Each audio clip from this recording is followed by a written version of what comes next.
Hi, I'm Kim Wagner and welcome to Breaking Free. Today we are interviewing Steve Bhaerman. Welcome, Steve. Thank you so much for having me. Thanks, Kim. It's a pleasure. It's a pleasure. So, Steve Bhaerman is an internationally known author, humorist, and workshop leader. For over 30 years, he has written and performed as Swami Bananananda. Viyandananda. Viyandananda. The Swami's comedy has been described as comedy disguised as wisdom and wisdom disguised as comedy. On the serious side, Steve has co-authored an amazing book with Dr. Bruce Lipton called Spontaneous Evolution. And he also has a show called Wiki Politiki, which can be heard on Om Times Radio. So Steve, again, welcome. And can you tell us a little bit about your journey and how you became the Swami, and also, I guess, how you became an author? Well, it's a series of funny things happening. I grew up in New York City. I spent my deformative years there in a housing project in a bad neighborhood. And I was very, very fortunate in that my family had humor. My dad was a very funny guy. He loved to tell stories. And I remember sitting around in my grandparents' apartment with all of the aunts and uncles and cousins and just everybody laughing. And so I remember that from my childhood. And I was a kid that loved humor. I was the one that would disrupt the class with a joke. And the way that you know that this is your archetype, it's the first time you're in the lunchroom and you make another kid laugh so hard that milk comes out of their nose. That is a sign from God that you're chosen for that. But I decided to get serious in my life, and I went on to become a teacher in Washington, D.C. I ended up starting an alternative high school, having a book published, and I was teaching in Detroit, Wayne State University. I was teaching auto workers, and I loved that job. I loved that teaching job. I was related to the students very well. But then a funny thing happened. And that funny thing wasn't that funny. I got laid off from my job because there were tenured people that they had to place. And the only job I could find was working for the city of Ann Arbor, Michigan, doing tree work, taking down trees that had Dutch elm disease. Wow. Now, my mother, bless her heart, my Jewish mother, she was afraid that I would catch Dutch elm disease. I told her, people don't get Dutch elm disease. Dogs get it. She goes, dogs get it. She was worried about Buster. She said, what happens to dogs? I said, they lose their bark. Okay, so it started early. Okay, yeah. So anyway, so I'm at this job, and it was okay in the summertime, but you can imagine wintertime in Michigan, Yeah. Driving a snow plow in the middle of the night and all of this stuff. But then another funny thing happened, and they put a new worker with me, and this guy turns out was a brilliant psychologist disguised as a truck driver. And he and I ended up starting an anonymous, humorous newspaper for the guys at the shop, where we created what I imagine now to be an ongoing interactive situation comedy, where we would write certain things. Some of them were exactly as they happened. Some were slightly modified, and some were totally made up. And what I learned in this process of working on this paper for almost 2 years is that, first of all, I saw the power that humor had. Funny thing, our nemesis at this workplace was the foreman. We were always at odds with the foreman. And Foreman Don. And so I had a reunion with my friend Larry last year after he had been working there all of these years. And he said, it's funny. Over the years, I became friends with Foreman Don. And he used to say, boy, do I miss that newspaper. I wish you guys were still doing that paper, because it created novelty and appropriate disruption. So that's what I noticed about humor. Humor disrupts the ordinary. And sometimes it disrupts the structures that need to be disrupted in order for change to take place. And then I also recognized that I was good at it. And then another funny thing happened. I got struck by enlightening during a brainstorm. I was writing a column for this paper, and a name flew into my head, the name that you had trouble with earlier, Swami Viyandananda. is all the swamis had Ananda. You know, Yogananda, Muktananda, Satchidananda. Ananda means bliss, and I didn't know it at the time, but beyond Ananda, beyond bliss. Beyond bliss, that's perfect. And so what happened out of that is when I started another publication that was for the holistic community, where people took their spiritual practices very seriously, the Swami became our mascot and poking gentle fun at all of the things that we were doing, all of the articles we were writing. I remember at the time, the two big fads, this is back in the early 80s, the two big fads were achieving your perfect weight. You know, people want to be, perfect weight. I don't think it's changed. Nothing has changed. And the other is prosperity consciousness. They wanted more money. So the Swami actually designed a mantra to help people lose weight and bring more money into their lives. And the mantra was, everything I eat turns to money and my drawers are full of cash. So you get where Swami's humor was coming from. Mm. And so for the past 30 years or so, I've been doing this as a full-time endeavor, other than stopping to write that book with Bruce Lipton. Wow. So that's how I've got to where I am today, by pure serendipity and accident and grace, and then taking advantage of the opportunity. I think it's so important to have comedy and humor now, because the world is such a serious place. You know, it doesn't matter where you look. You put the television on, you look online, you read the news. It's a very serious place, and if you take it too seriously, it's not good for your health, for sure. It's not good for your health, and as a matter of fact, it's not good for your mental health, because humor provides a certain flexibility. Like, for example, you ever wonder why jokes come in threes, right? A minister, a priest, and a rabbi. They're discussing their legacy. How do they want to be remembered? What do they want the eulogist to be saying when they're laying in their casket? The minister says, well, I want him to be saying he was a family man and a pillar of his community. The priest said, I want him to be saying he was a holy man and a leader of his flock. The rabbi says, I want them to be saying, look, I think he's breathing. So what happens, one of the reasons why the world is so serious is because people are polarized into these dualities. It's this or it's that. You're with me or vanilla or chocolate, no strawberry. And what humor does is it offers a playful third way so that we unstick ourselves from the dueling duality of the mind and we drop into the unity of the heart. There's the ha-ha, then there's the aha, and then there's the as we leave the static of the head for the ecstatic of the heart. Absolutely. And if we focus too much on the serious things, it's just, life is not good, and your mental health definitely declines. You know, laughter can just fix pretty much everything, as far as I'm concerned. Well, you know, there is that story, the story of Norman Cousins. This is a book he wrote called Anatomy of an Illness. And back in the 1970s, he was a fairly well-known writer in the States, and he was diagnosed with a life-threatening illness. In fact, they gave him a death sentence. And instead of going to the hospital, he checked into a hotel room with Marx Brothers movies, and he got well. I read about that. Yeah, it's quite incredible. At that point, the medical establishment said, wow, we should study the healing power of laughter, which is kind of like, well, it works in practice, but does it work in theory? And so since that time, people have made that association. Now there's laughter yoga, where you laugh for no reason, and physiologically changes happen for the better. Yeah, it's almost like fake it till you make it.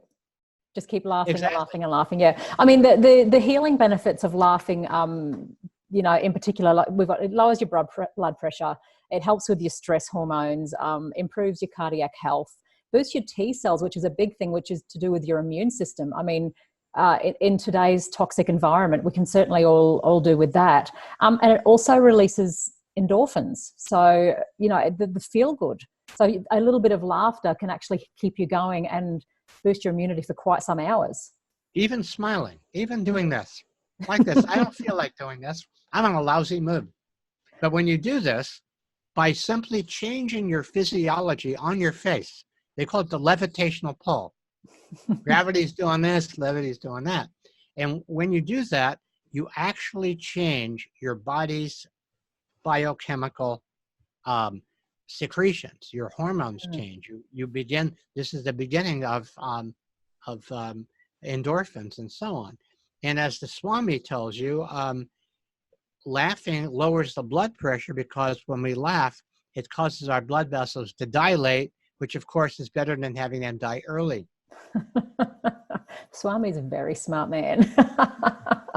And it's interesting because when you laugh and when you're genuinely happy, other people are happy as well. And their stress levels come down and they laugh. And then, yeah, it's the best feeling in the world. And a good belly laugh is just the most amazing thing, isn't it?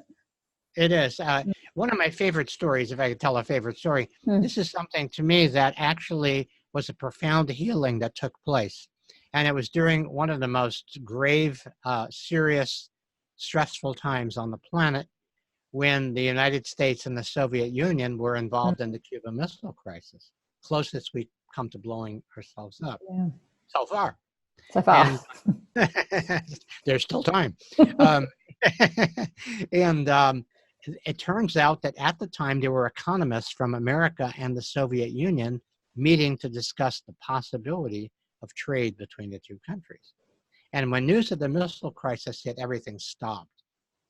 Tremendous tension in the room. And finally, one of the Soviet delegates rather timidly raised his hand and said, "I suggest we each go around and tell a joke."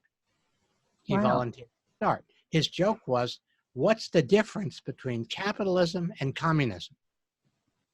In capitalism, man exploits man. In communism, it's the other way around. Is that real? Is that a true story? That is a true story. John Kenneth Galbraith, the economist, tells that story. And of course, the whole place exploded with laughter. Swami would call that ejaculation, when this explosion of laughter. And because the joke did four things. It had four elements. It had earth, water, fire, and air. The earth element is that it took all of this heavy, grave, serious material and exploded it into a laugh. The water element, the emotions, this was an emotionally extremely stressful time. A lot of these delegates weren't sure they were ever going to see their families again. Yeah. So there's a lot of emotional charge. Fire is the spark of surprise. And it was people laughed at surprise and delight at the joke. And air is the truth underneath the whole thing. Because in truth, beyond every system, beyond every ism, there is the unity of the human heart. And if we let laughter bring us together in that space, the entire field change. You was talking about how when one person tells a joke, the whole field changes. The whole field changed, and they were able to continue with their meeting. Yeah, because the air was cleared. That's it, and it would have been a lot lighter, and they would have communicated better, for sure. Exactly. Yeah. So yeah. I heard that when I was a kid, and I've always held that as a healing value of humor. It's really incredible, isn't it? Because we talk about vibrational energy all the time, and laughter lifts your vibration so quickly. And when your vibration lifts, the people around you, their vibration automatically lifts as well. So it's hard to be around someone who's happy and not eventually be happy yourself, because it's quite contagious. Yeah, it is. And I know people try to resist it. And sometimes you can annoy people when you're happy. I had a friend who was rather neurotic that way, and I used to tease her, and I used to say, "You can't fool me. You can't fool me. I know that there's a happy person underneath there, and all this work that you're doing to cover it over, it's just not working." So I was like that. You would laugh about that. Yeah, I'm going to try that. And she was a great, she was one of those people who would start all of these great kerfuffles in our little neighborhood, and then she'd be remorseful. One time she called me and she said, "Does everyone in the neighborhood hate me?" I said, "Of course not. There's people here that don't even know you." And she had to laugh. How can you not laugh? And that's it. Because laughing, it's interesting. comedians say, I killed or I died. I died means the audience sat there like Mount Yeah. Rushmore, looked at you. I killed means that the audience bared their throat because there's something very defenseless about laughing. It's like being tickled. Mm. So when comedy is really working, you're just keeping tickling the audience. They'll come to the end of laughing about one joke, and then you'll give them something else that builds on it, and it's like tickling them. Only they're not in pain; they're delighted. Yeah. And so in that space, it's very, very hard to be grumpy. It's very hard to hold on to those the rigidity of how many people have learned to believe out of fear and thinking that rigidity is going to make them feel safer, which it doesn't. And it doesn't. It actually makes us feel worse. Yeah. Yeah. Yeah. So in the 30 years that you've been Swami, tell me, have you had some feedback from some of your audience members or your clients as to how humor has helped them heal in any sort of particular ways? Yes, it happens from time to time that somebody that I don't know will come to the table, and we've had some very profound. One time I wasn't at the table; my wife Trudy was at the table, and somebody said, "Swami saved my life." Wow! And this was an individual who was going to get in their car and go take it over a bridge and kill themselves. Jeez. And they put in one of my CDs or cassettes, perhaps in those days, and one of the comedy cassettes. And by the time they're 10 minutes into it, they couldn't go through with it. Oh, wow. So that's incredible. Yeah. And I've heard more than one story like that, and also people who used it as part of their healing process. So I've gotten letters like that. I think primarily, particularly as you mentioned right at the beginning, that in living in serious times, what that means is that these are times of change and evolution. And the parts of us that are afraid of change don't want to change. And so we cling to things that obviously are no longer working. And if we look at in our country, the new word we have for our politics is situation. We have a situation. And so we've got a tremendous polarization between one another. And yet I've done comedy for people on all sides where everybody laughs. Everyone laughs. Because we're all the same. Underneath it all, we're all the same. Yes, exactly. And I remember once we lived in Texas for about 8 years, and we were at an event in Texas. And after I did my comedy, this Texan comes up to me and he says, you tell people what they don't want to hear in a way that they want to hear it. So I've kind of taken that as humor is a great way to deliver truth under the radar. And it's true. It is very true. Yeah. Yep. Yeah. So moving on, your beautiful book. Oh, yes. Isn't that a great cover? It's a great cover. And I love the book. And it's quite amazing. Could you tell us a little bit about the book? Well, first of all, my background is in political science. Although I have to say, I never quite got so far as to actually dissect a politician. I was hoping to get to that stage, but never did. And so I've always had that. I taught history at college level, and et cetera, et cetera. And so for years, I'd wanted to write a book on healing the body politic. And I thought I would find a doctor like Bernie Siegel or Larry Dossey or one of these people. But I met Bruce Lipton about 15 years ago when he had just published Biology of Belief. Biology of Belief. Yeah. Biology of Belief. And we became friends. And I mean, our friendship had a lot to do with laughing, had a lot to do with humor. And in the process of conversations, we realized that we both had a love for the founding of the United States and for the Declaration of Independence. And in fact, our first title for our book was going to be called The American Evolution.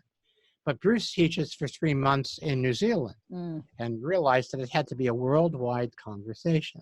And so this book, Spontaneous Evolution, takes our collective beliefs, just as Biology of Belief looked at how our individual beliefs impact our lives, our biology, the things that happen in our lives and so on, our health.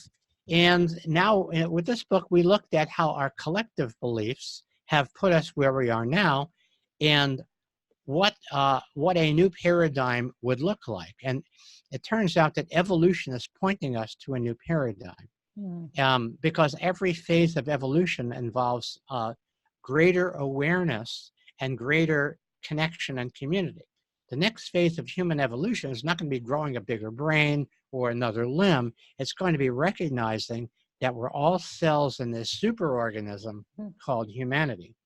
Once we recognize we're all part of the same system, then we see a lot of what we're doing out there as autoimmune dysfunction. And, we can talk about climate change and all of these environmental issues. But the biggest cause of our problems is this autoimmune disorder, where healthy cells are fighting other healthy cells, and we waste tremendous amount of resources. We damage the planet. We damage one another. We create damage in our children and in their children. And so as we come to recognize, where Swami says, will we achieve critical mass before we get the critical massacre? As we come to recognize that this new paradigm is where we're going, we can see ourselves kind of like the caterpillar turning to butterfly in the chrysalis. And we are in the chrysalis right now. When the caterpillar cells are deconstructing, it's very chaotic, and we're seeing all of the chaos of a system that is no longer viable. At the same time, these new cells, the butterfly cells actually called imaginal cells, are emerging, and they're connecting with one another. So most of what I am doing, and obviously what you're doing, is helping the imaginal cells connect. You're bringing awareness, you're bringing connection and community, and as these imaginal cells reach a critical threshold, all of a sudden, it's kind of like looking at the adoption curve, we're over here. Once you get up here, all of a sudden everybody is on board, and then it becomes an idea whose time has come. So right now, we are in this very difficult, challenging chrysalis. But if we remember that crisis precipitates evolution, we can see that given the current crises, chance of precipitation is 100%. It sure is. And I think the biggest thing that I found after reading your book as well is that it's just that we're all a bit disconnected, and we don't realize that we are actually all the same, and we're all one. What we do affects everyone and everything. And I think that you're right, we're on the rise, and we're getting to the top. And I think that evolution is happening pretty fast. And I also think the awareness is starting to happen as well, like you said. Yes, and it's really funny. I have a radio show too called Wiki Politiki, and I just interviewed Larry Dawsey, Dr. Larry Dawsey, who's been a pioneer in mind-body medicine. His new book is about the oneness, that this is the reality of oneness. And here we are imagining this duality, this illusion of separation. We're imagining that that's reality. Real reality is this connection that we've been talking about.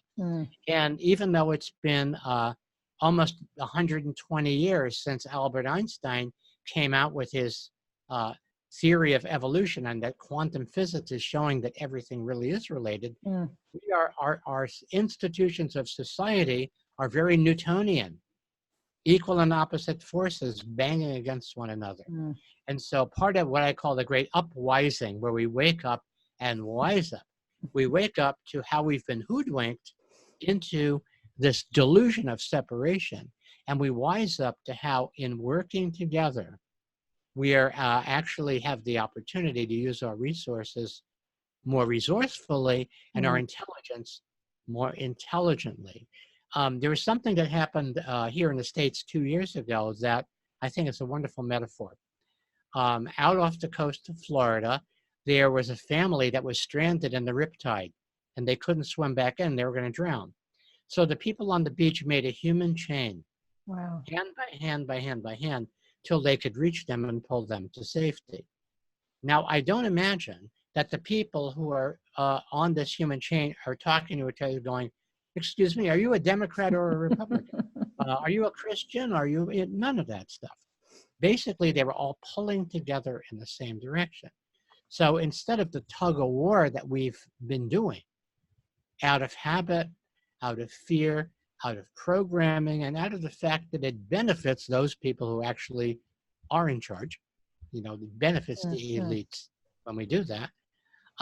We need a tug of peace where we're all pulling together in the same direction. And we're using competition appropriately. I found a fascinating fact, and I think we mentioned it in Spontaneous Evolution, that the original meaning of competition in Greek, it meant to strive together. Yeah. So those Greek athletes were not trying to beat each other. They were using each other as pace cars to do their personal best.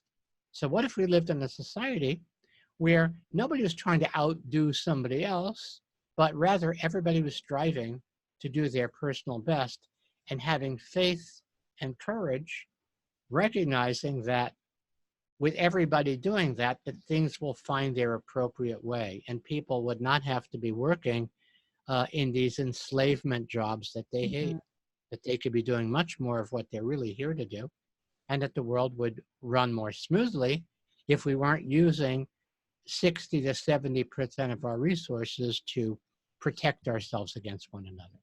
And it's exactly what I'm trying to do as well, is trying to tell people that we have to stop trying to be on our own. We need to work together, and we're all looking for the same goals, aren't we?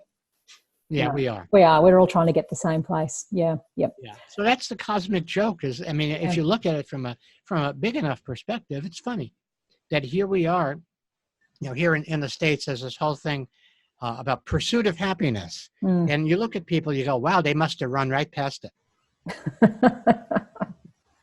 And I know that when you travel to the underprivileged countries in particular, you realize just how happy they are with so little. And then you come back to, well, I'm in Australia, you're in the States, but we have so much of everything and we're so unhappy. So things don't make you happy. Somebody asked the Swami, how do you explain the suffering in the world of all the people who don't have enough to eat? Swami says, well, that's easy to explain. What's hard to explain is the suffering of all of those who have plenty to eat. And Swami is a very, very smart man. That's exactly self-imposed suffering is what we have, That's it. And so part of that suffering has to do with the separation that we've experienced from spirit. Back in the old days, the midwives really understood how important it was for babies to be connected with their mothers. And here in the Western world for the past couple of hundred years, where doctors know best and where science knows best, children are separated from their parents, from their mothers. There's not the chance. Now, of course, there's more natural childbirth as we're going back in trend, but I just heard that in our country, some 30 to 40% of births are cesarean now because it's more convenient for the system. You give them something to induce labor because they're in too much pain. Then you go, well, we'll take it out because the doctor needs to make a golfing appointment. And so what happens is we don't get the hormonal connection with our mothers. And that makes us hungry ghosts. It makes us takers. It makes us people who don't have that intrinsic connection with spirit, with our true strength. And so we're looking out there for everything.